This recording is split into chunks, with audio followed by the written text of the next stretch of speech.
কুয়েট প্রকৌশল ও প্রযুক্তি বিশ্ববিদ্যালয়ের ভর্তি তথ্য একদম A to Z, কবে ভর্তির মেরিট কল কত দূর পর্যন্ত ডাকা হয়েছে, কবে কবে যাবা ভর্তির জন্য, কি কি নিয়ে যাবা, একদম বিস্তারিত তোমরা সাথে আজকের এই ভিডিওটা দেখলে তোমাদের আর কোনো নেক্সট আর কোনো ভিডিও দেখা লাগবে না। আচ্ছা, কুয়েট প্রকৌশল ও প্রযুক্তি বিশ্ববিদ্যালয়ের প্রথম যে বিষয়টা নিয়ে কথা বলবো, তোমাদের ইঞ্জিনিয়ারিং বিভাগ ও ইউআরপি বিভাগ যেটা, এখান থেকে 9078 জন হচ্ছে মেধাক্রমে পাশ করেছে আর কি, 9078 জন হচ্ছে উত্তীর্ণ হয়েছে, এবং হচ্ছে আর্কিটেকচার বিভাগে হচ্ছে 304 জন হচ্ছে উত্তীর্ণ হয়েছে। হ্যাঁ, 304 জন উত্তীর্ণ হয়েছে। এবং বান্দরবান জেলা এই দুইটা, হ্যাঁ বান্দরবান জেলা থেকে 10 জন, এবং হচ্ছে তোমার পার্বত্য চট্টগ্রাম অন্যান্য ক্ষুদ্র নৃগোষ্ঠী হচ্ছে এখান থেকে হচ্ছে 18 জন হচ্ছে উত্তীর্ণ হয়েছে।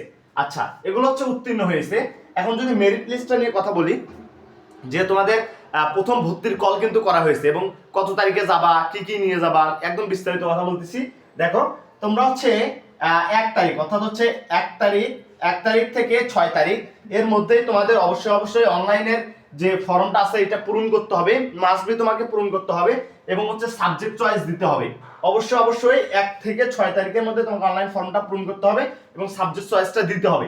শুধু এইটুকুই নয়, তোমাকে যে এই যে ইঞ্জিনিয়ারিং বিভাগ ও ইউআরপি বিভাগের যে সাবজেক্ট চয়েসটা তোমরা দিবা এই বিভাগে, সো তোমাদেরকে অবশ্যই মিনিমাম হচ্ছে 15টা সাবজেক্ট সিলেক্ট করতে হবে। মিনিমাম 15টা সাবজেক্ট তোমাকে এই ডিপার্টমেন্টে সিলেক্ট করতে হবে।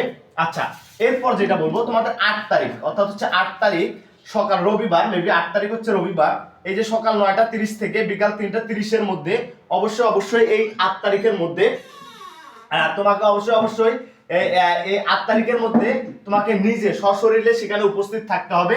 শুধু উপস্থিত থাকতে হবে না, সাথে কিছু জিনিসপত্র নিয়ে যাইতে হবে। সেগুলো কি একটু পর বলতেছি।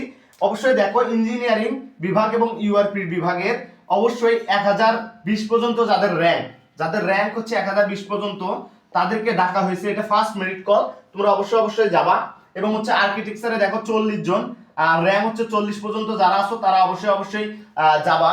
এবং হচ্ছে বান্দরবান থেকে 1 র্যাঙ্ক, হ্যাঁ, এবং হচ্ছে তোমাদের হচ্ছে পার্বত্য চট্টগ্রাম ক্ষুদ্র নৃগোষ্ঠী থেকে যাদের হচ্ছে 4 র্যাঙ্ক পর্যন্ত আসো আর কি, 4 র্যাঙ্ক পর্যন্ত আসো, তোমরা অবশ্যই নিজের সশরীরে ভাইয়া অবশ্যই আগে অনলাইন ফর্মটা পূরণ করবা, তারপর সাবজেক্ট চয়েস দিবা 6 তারিখের মধ্যে। দেন তোমরা হচ্ছে অবশ্যই এই 8 তারিখের মধ্যে বিকাল 3টার আগে তোমাকে অবশ্যই এই যে মেরিট কলটা ডাকা হয়েছে, অবশ্যই তোমরা নিজের সশরীরে উপস্থিত থাকবা। এবং শুধু উপস্থিত থাকবাই না, সাথে কি নিয়ে যাইতে হবে একটু বলি।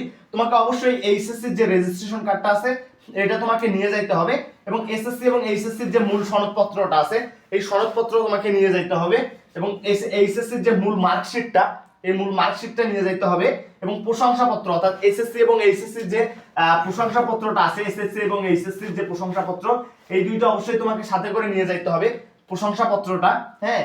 আর হচ্ছে 2 কপি নতুন পাসপোর্ট সাইজের ছবি তোমাকে সাথে নিয়ে যেতে হবে।